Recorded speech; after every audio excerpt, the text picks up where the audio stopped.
तीन मुस्लिम और 5 अफ्रीकी देश। पीएम मोदी ने लपक लिया ऑफर, हवा में उड़ा अमेरिका का टैरिफ, भारत ने गजब किया। ऐसे ही नहीं, मोदी को कहा जाता है मास्टरमाइंड, बड़े खिलाड़ी निकले मोदी, आपदा को सच में अवसर बना दिया। दोस्तों, इस बार तीन मुस्लिम देशों ने भारत का खुलकर साथ दिया तो प्रधानमंत्री नरेंद्र मोदी भी सबसे बड़े ऑफर को लपक गए। अमेरिका ने भारत के ऊपर टैरिफ का दबाव बनाया था, उसको लगा था कि भारत झुक जाएगा, भारत रुक जाएगा, लेकिन भारत ने क्या गजब खेल कर दिया है। कैसे तीन मुस्लिम देश और 5 अफ्रीकी देशों ने मिलकर भारत को मजबूती दी है और ट्रंप के टैरिफ की कहानी को तोड़ दिया है, पूरी रिपोर्ट आपको बताएंगी ज्योति विनय कपूर। नमस्कार, आपके साथ मैं हूं ज्योति विनय कपूर। तो दोस्तों, मौजूदा समय में अमेरिका का भारत के प्रति रवैया देखकर ऐसा लगता है कि 50% टैरिफ लगाने के बाद भी अमेरिका को जैसे शांति नहीं मिली। इसलिए वो आए दिन कुछ ना कुछ ऐसा करता रहता है जिससे भारत चैन से ना बैठे। लेकिन भारत का चैन से ना बैठना भारत के लिए ही फायदेमंद साबित हो रहा है। अमेरिका का ये रवैया भारत के लिए खास बन रहा है क्योंकि प्रधानमंत्री मोदी का थिंक टैंक लगातार आपदा को अवसर बना रहा है। दिसंबर 2025 में प्रधानमंत्री मोदी ने 3 अफ्रीकी देशों की यात्रा की और ओमान से भी कुछ ऐसी डील की जिसने सारे समीकरण बदल दिए। दिसंबर में इन 3 देशों की यात्रा, जॉर्डन, इथोपिया और ओमान, ये सब कुछ बदलने के लिए काफी है।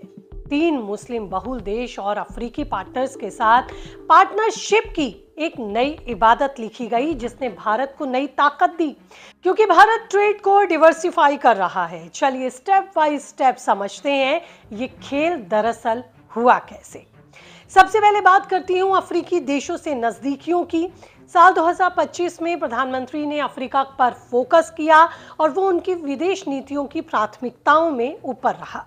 इथोपिया पहली बार गए। घाना, नाम्बिया, साउथ अफ्रीका और दूसरे देशों से प्रधानमंत्री ने बातचीत की। इथोपिया के साथ रिलेशन को स्ट्रैटेजिक पार्टनर्स में अपग्रेड किया गया।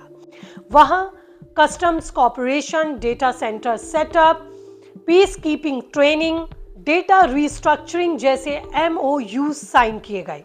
इथोपिया अफ्रीकन यूनियन का हेडक्वार्टर है, ग्लोबल साउथ का बड़ा प्लेयर है। घाना के साथ ट्रेड डबल करने का टारगेट लिया गया। नाम्बिया से क्रिटिकल मिनरल्स, साउथ अफ्रीका से टेक और मिनरल्स में कॉर्पोरेशन शुरू हुआ।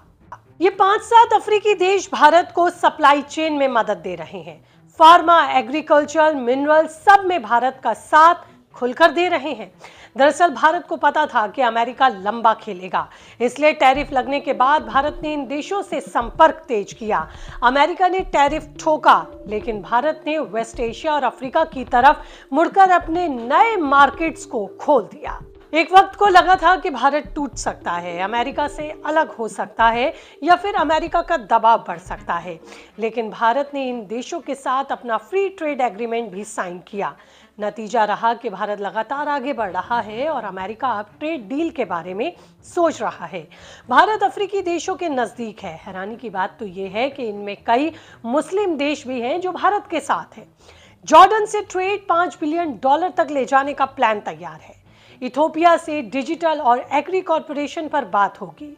ओमान से CEPA साइन हुआ है। ये सब ट्रंप के प्रेशर को काउंटर करेगा। दोस्तों, एक्सपर्ट्स भी ये मान रहे हैं कि वाकई में ट्रंप का टैरिफ हवा में उड़ सकता है।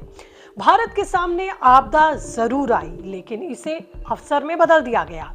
लेकिन मोदी ने किस तरह से तमाम डील्स के साथ तमाम विकल्पों पर काम करते हुए इसे एक अवसर बना दिया, जिसकी वजह से अमेरिका से भारत की डिपेंडेंसी कम हुई। अफ्रीकी देश भारत को rare earth, minerals, critical materials दे रहे हैं जो EV और टेक के लिए ज़रूरी है। इथोपिया जैसे देशों से पार्टनरशिप से सप्लाई चेन और सिक्योर हो रही है। मुस्लिम देश जैसे कि ओमान और जॉर्डन, सऊदी से एनर्जी और ट्रेड डील्स हो रही हैं, जिससे भारत का इंपोर्ट और एक्सपोर्ट नए मार्केट की तरफ शिफ्ट हो रहा है। मतलब टैरिफ का जाल भारत काट रहा है, अपने आप को मजबूत कर रहा है।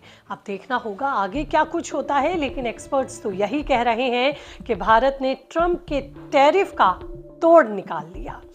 फिलहाल तो इस रिपोर्ट में इतना ही, लेकिन अगर आपको अच्छी लगी है तो चैनल को लाइक, सब्सक्राइब और शेयर करना भूलेंगे नहीं।